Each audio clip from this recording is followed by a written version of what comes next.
field of back pain in 1989. In recognition of her scholarly and research activities, Anne was awarded a fellowship by the Chartered Society of Physiotherapy in 1999, and was also awarded a fellowship of the Musculoskeletal Association of Chartered Physiotherapists in 2003. Anne was until recently Professor of Physiotherapy and Head of the Centre for Health Research in the School of Health Sciences at the University of Brighton. Anne continues to have a very distinguished academic career, and she's going to talk about the Council for Allied Health Professions Research, working together to succeed together in building AHP's research capacity. So over to you, Anne. Thank you very much.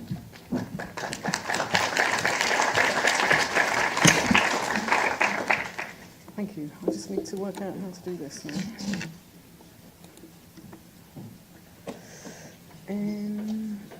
Do you know how to change the onto? Is that right? No. No. That's the key. So, fantastic. Thank you very much, and thank you for the coffee. It's good. I don't think I've ever had a coffee delivered to the platform before now. It's wonderful. And thank you very much for that lovely introduction. And as you can see, I have got a lot of white hair, so I am emeritus, but actually it doesn't feel like that. I've just got a normal working week now, so it's really good. So it's lovely to see so many of you here today, and I am going to be speaking about CAHPR. But I just wanted to say it's lovely also to see the number of speakers that are going to be speaking to you today. And for me, it's like having a reunion, because I've worked with lots of these speakers over the years in different guises. So it's just lovely, and they're all very eminent speakers, and I'm sure you'll have a great time. What I hope you will get from this is some inspiration to do all sorts of things related to research. And what I would suggest is that by the end of the day, you write down 3 key things that you're going to take away from the conference and actually take to your colleagues, which would be a really useful thing to do. So, on to CAHPR. What is CAHPR? Well, it's the Council for AHP Research, and it was started in 2004 when 4 professors got together and we decided that actually we were putting a bid to the Chartered Society of Physiotherapy. We put out a call for champions in research. And we didn't like that idea, so we decided that it would be a good idea to have a network. So we put in a bid for the National Physiotherapy Research Network, and that was approved, and that was founded in 2004. And the Chartered Society of Physiotherapy have been putting in about £100,000 since that date, £100,000 a year to support it. We got a lot of other allied health professionals involved in the MPRN, which was quite interesting. And over the years, it became obvious that there was a greater need to change the name. And so we changed it to the AHPRN in 2012. And then we knew that there was the Allied Health Professions Research Forum that was also in existence, which was much more of a strategic body than the Allied Health Professions Research Network was. But we got together, both of us, the AHPRN and the Research Forum, and over about a year we decided that actually it would be very good to merge our activities, and then we became the Council for AHP Research, which I think is now getting pretty good standing. So please do get a badge and wear your badge. You'll notice I'm wearing orange, so if any of you have got the opportunity to wear orange shirts, orange ties, anything like that, great, that's lovely. We've got one at the front already. Or if you've got opportunity to change at lunchtime and stick something on, so let's get the branding. So, what's our purpose? Well, our purpose is to provide one voice for AHPs on research matters. That's what we want to do, and we want to strengthen the capacity and capability of AHPs in research. That's not about every one of our members doing randomised controlled trials multi-centredly. This is about making sure that all our members are research savvy, evidence-based, and are not at all worried or don't have and don't lack confidence in carrying out activities that are related to research or evidence-based practice. We also want to raise the profile of AHP research. We'd like to get more money in for AHP research because we think we do splendid jobs, which we do. How many people think we do splendid jobs? See, fantastic. So you're on side. And we also want to give people the opportunity to build collaborations and partnerships. And actually, having the Council for AHP Research, getting AHPs together in one place is great because all the allied health professions have different expertise, they have different views on research, and actually having those discussions is really useful. But actually, you can do a lot just by having a simple discussion at one event, and that can turn into a massive research project. It's fantastic. So why is research important? Well, it definitely helps to inform and improve practice. It will always contribute to further research questions. I don't think I've ever met a researcher who's done a piece of research who hasn't then come up with another 10 questions. And they're often very disappointed by that. So, well, I've solved that question, but actually I've got another 10 to answer. Well, that's great. That's your career for the rest of your life, if you can get funding. But you can share those research questions with other people, with academics, with other clinicians, whatever. So let's just do it. It also, of course, provides evidence of efficiency and effectiveness of services, and it demonstrates the importance of our professions. How many of you get very fed up when you turn on the TV in the morning when you're having your breakfast, and it's the news, and they talk about doctors and nurses, doctors and nurses? And we're not alone in that, because the midwives get fed up with it as well. So let's try and make our services more visible.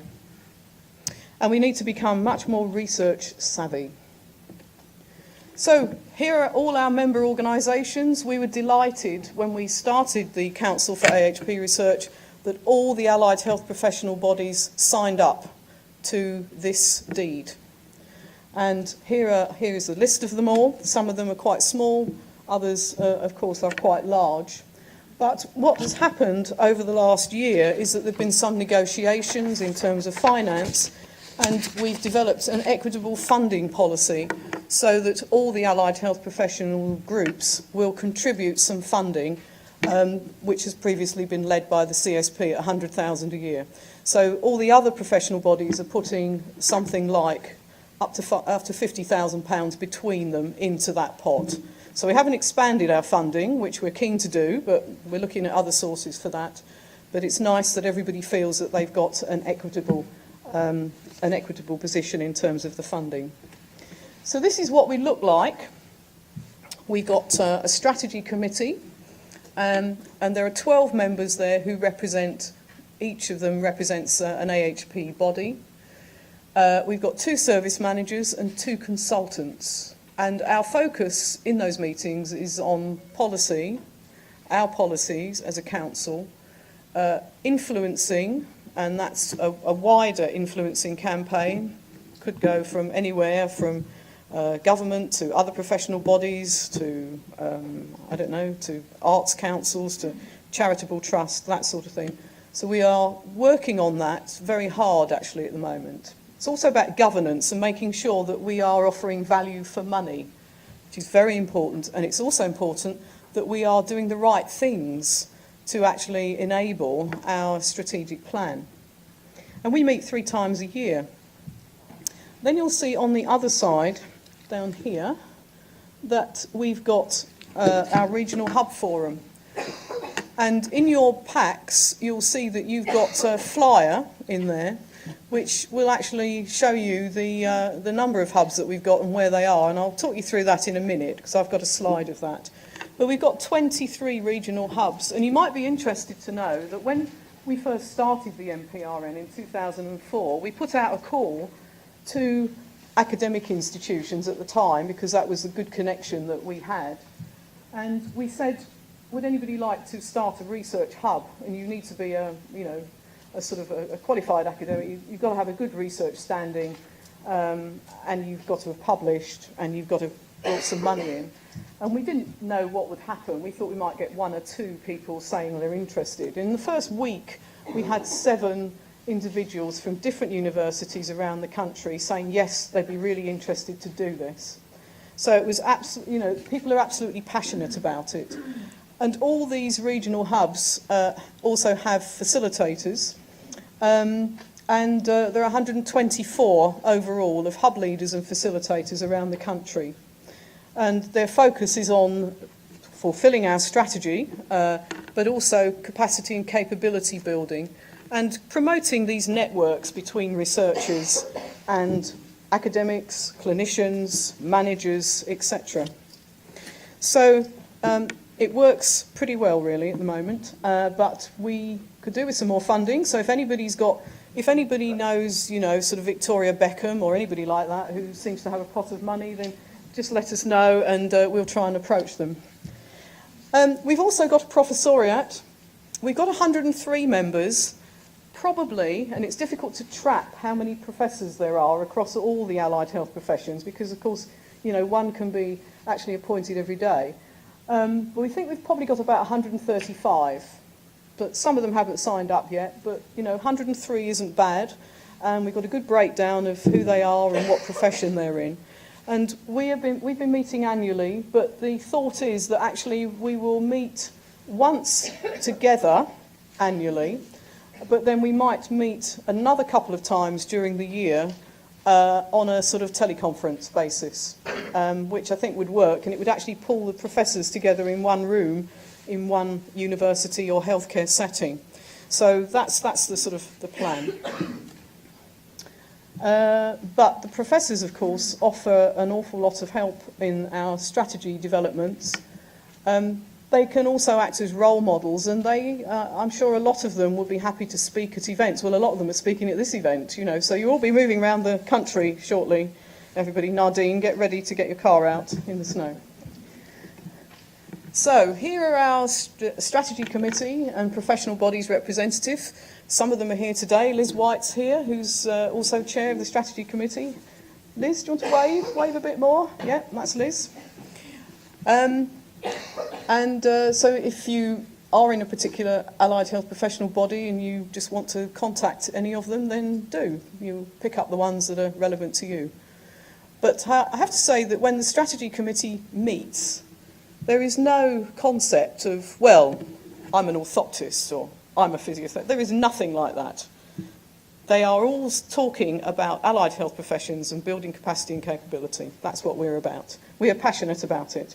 And all the hub leaders that we have and the facilitators all do this on a very sort of voluntary basis. These are our other strategy committee representatives. So we've got 2 service managers, we've got 2 consultants, we've got some regional hub forum reps so that all the committees know what everybody's doing. And then the officio members, includes myself.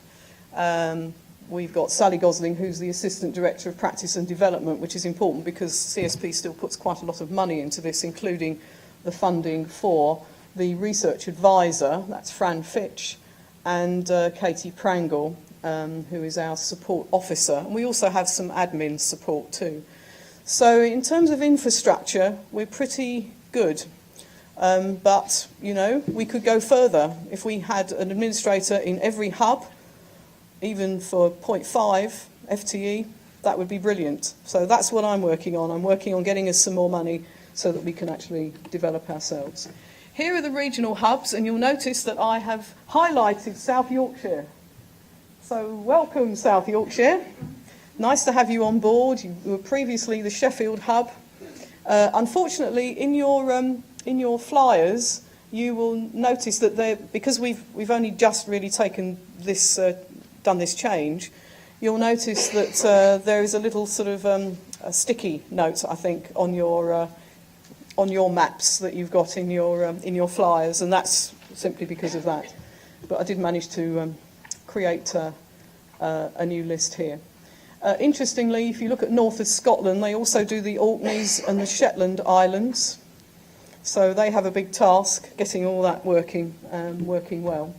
And we're always happy to consider other hubs, but at the moment what we're thinking of doing is actually bringing some of the hubs together so they formulate into a sort of a regional hub group.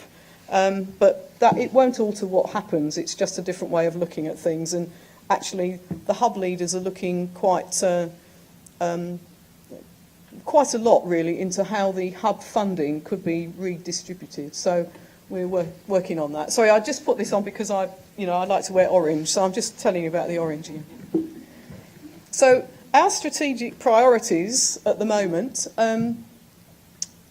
whenever I go to a meeting, and I sit on a number of meetings, like the AUKUH, HEE stakeholder groups for clinical academic careers, that sort of thing.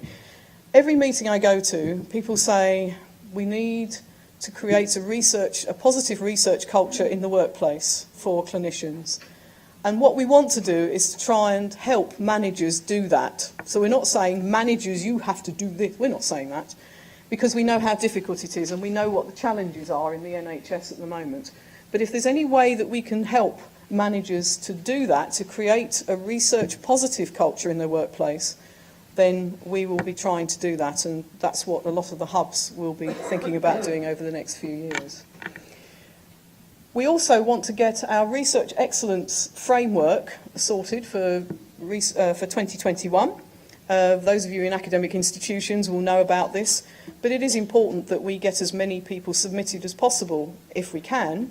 And so we will be sort of running a few events that might be helpful to researchers, so things like planning and evaluating your research impact might be one of the ones that we'll do in the next year or so. We might do a couple of those to help. We're trying also to make quite a lot of strategic links with various bodies, and I won't go into that too much at the moment because it's really at early stages. So these are some of the strategic links that we have via our members, our professoriate, members of the strategy committee. And these are developing. Public Health England, which you'll see at the bottom, has been very good over the last year. Last year, they actually donated £4,500 to provide some awards for allied health professions who've done some really good work in public health. And they're doing the same this year. So those calls will be out shortly. And I sit on a number of committees in my role as director of CAHPR. So the linkages there are some of the ones that you can see. So, but there are much more developing, so keep your eye on that. So really, this is what we do. We provide a voice for AHPs on research matters. We're happy to help. We want to increase the creation and the collection and the use of evidence in practice.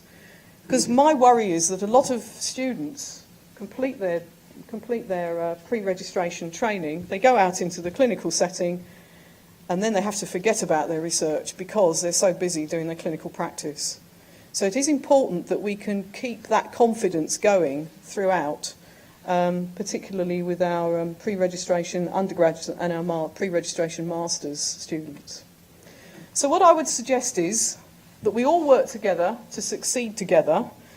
So we thought we'd have a practice run at lunchtime, and we'll try to see how we can do that. The keynote speakers will have to be at the top, I'm afraid. So I'll see you in the car park, and we'll have a little go at that later. So thank you very much. I shall be around for most of the day. So if you've got any questions that you want to ask me, then I'm happy to chat to you. And if anybody's got an idea for another hub, chat to me about that. But I'm sure you're all sort of fairly local, so you'll want to come into this one, which is great. So thank you very much, everybody.